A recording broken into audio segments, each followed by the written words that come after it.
Hey guys, how y'all doing? Hope everything is well. I wanted to talk about this here story about this young lady named Lauren Jensen and her boyfriend Bryson. It was an abuse story that is very disturbing, and it brought so much memories back, and I just want to tell her story, and let y'all see the news. This is ridiculous. This is really ridiculous. And she's a beautiful, beautiful young lady. Beautiful. Okay, let me read this to y'all. Let me get something to drink, y'all, because it's so hot. Y'all know it's in New York. We about to die out here, y'all. It's like 100 degrees here, y'all. It's terrible. Oh my God.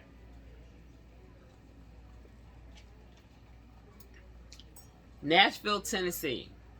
A man. Okay, let me tell y'all the head of it. Let me tell you the name of it. Man who bombed out in Nashville, now accused in death of Mississippi woman.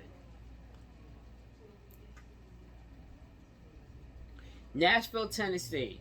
A man who was arrested in Nashville for nearly beating his girlfriend to death is now the primary suspect in her death in Mississippi. Bryson Rivers, 23. He only 23 years old. Crazy. The suspect in the death of Lauren Jensen on Wednesday. According to the local police officials report, the woman's family spokesperson called News Channel 5 on Thursday morning to confirm it was her.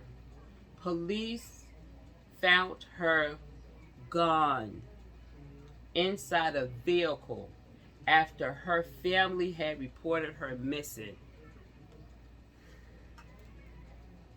Rivers is now charged with one count of homicide and a bail of $1 million.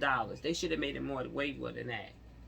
Police found Jensen after a call for a welfare concern at a local cemetery.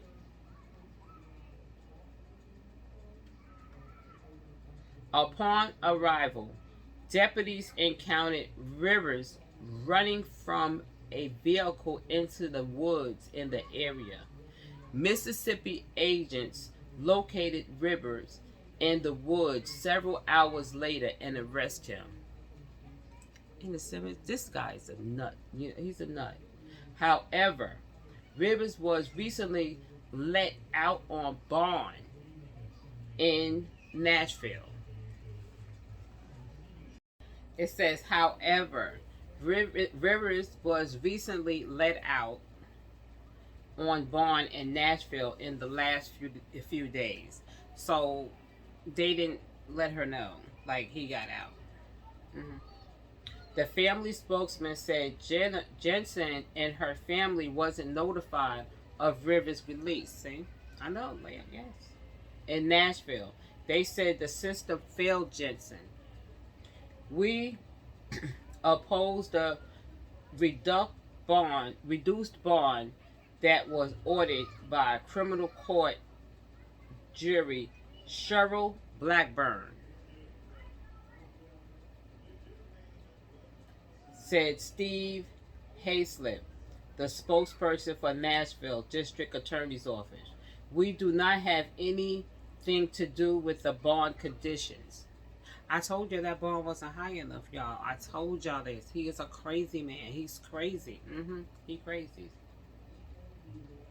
Those are imposed by the judge and the overseer by the community corrections.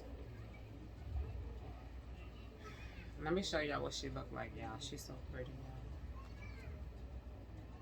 She's so pretty, y'all. He beating on this thing right here. She beating on this pretty girl. She's pretty, right? She looks so young. And he's only 23. The hell? He was charged in December with 2 counts of especially grave kidnapping, a grave stalking, and witnessing tampering. This stems from an incident while he and the victim were vacation vacationing downtown, where he got angry. While the couple was leaving downtown, they got into the car where police said Rivers began hitting the victim as she was driving. As he was driving, he was hitting her and driving at the same time. He was doing too much. Like, this guy was bugged. Like, this guy, oh, he was jealous of her. He just want everything in control. How you do that, though? How you love somebody and you sitting there beating on them, and you got to know to be driving and hitting her at the same time? She should have just right in your head, like, for real. Rivers, they said, okay. They said, while the couple was leaving, downtown, Rivers began hitting the victim as he was driving and took her phone. Rivers eventually stopped the car in a parking lot where the assault continued. This guy just was hitting on this poor girl, y'all. He was just doing too much. He was doing too much, y'all. He was just beating on this little girl. The family should have been known about this, like, for real, for real. Hold on, y'all, 1 second. Dreaming up the. Okay. He said, where the assault continues, causing the victim to nearly lose consciousness. Officers worked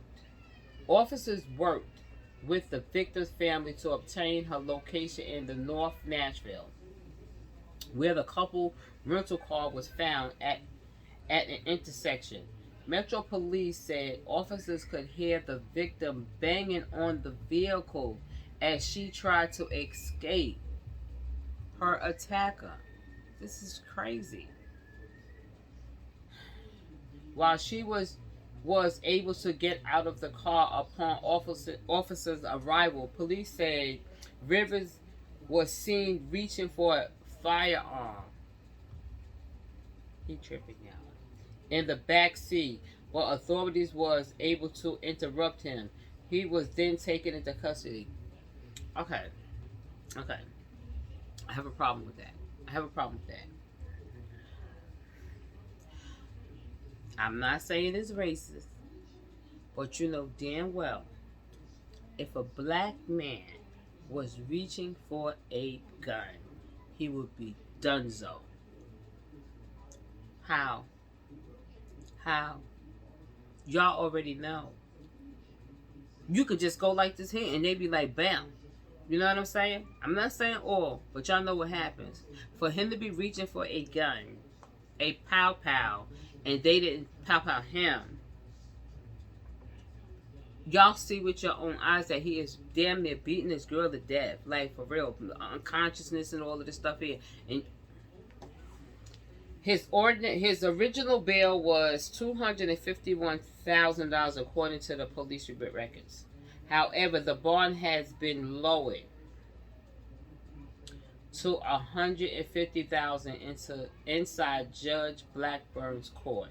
Records show that Rivers was arraigned in April, and his last court date was July 2nd. Two different complaints: Brook bail bonding and on-time bail bonds provided $75,000 each for Rivers to bond out.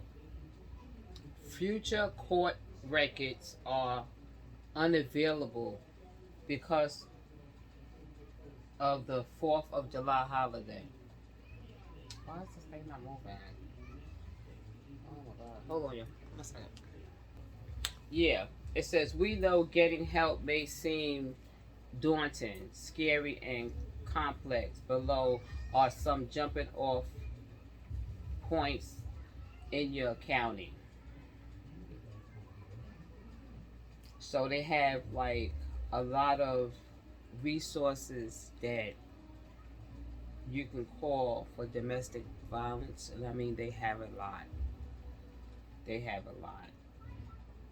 All countries. But anyway, y'all,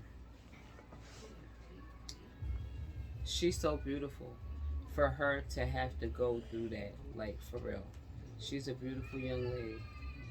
And I feel so bad you know, that this man, you know, tortured her.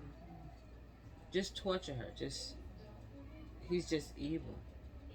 But anyway, I want to show y'all the video. Alright, y'all? Alright, hit that like button and subscribe. But I'm going to definitely let y'all see the video.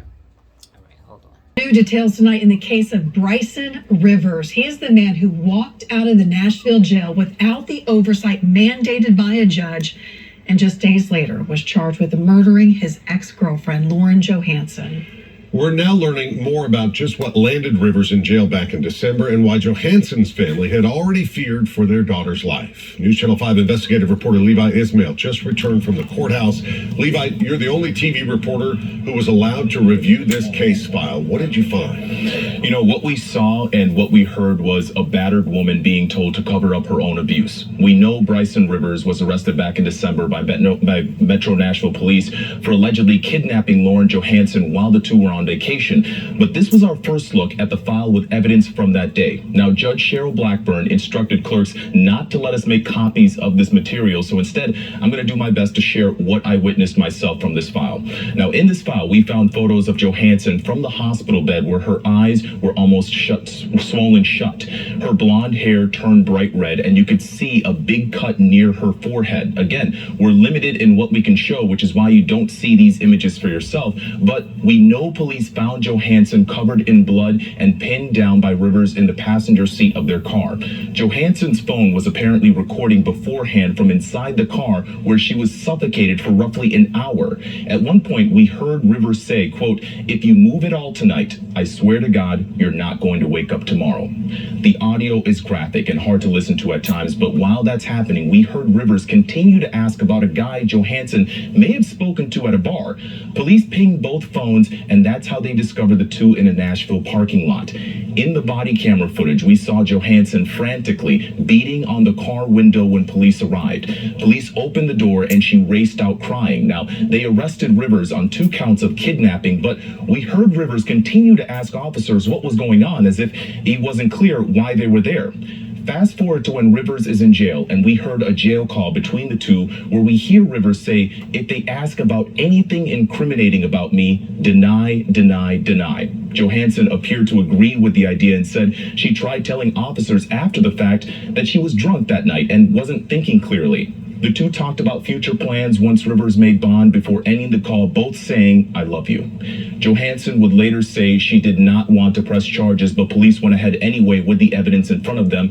Rivers remained in jail until late June, where he was released on bond and days later was charged with Johansson's murder in Mississippi. This is, of course, a developing story, so we will share what we can as soon as we get that. With News Channel 5 Investigates, I'm Levi Ismail.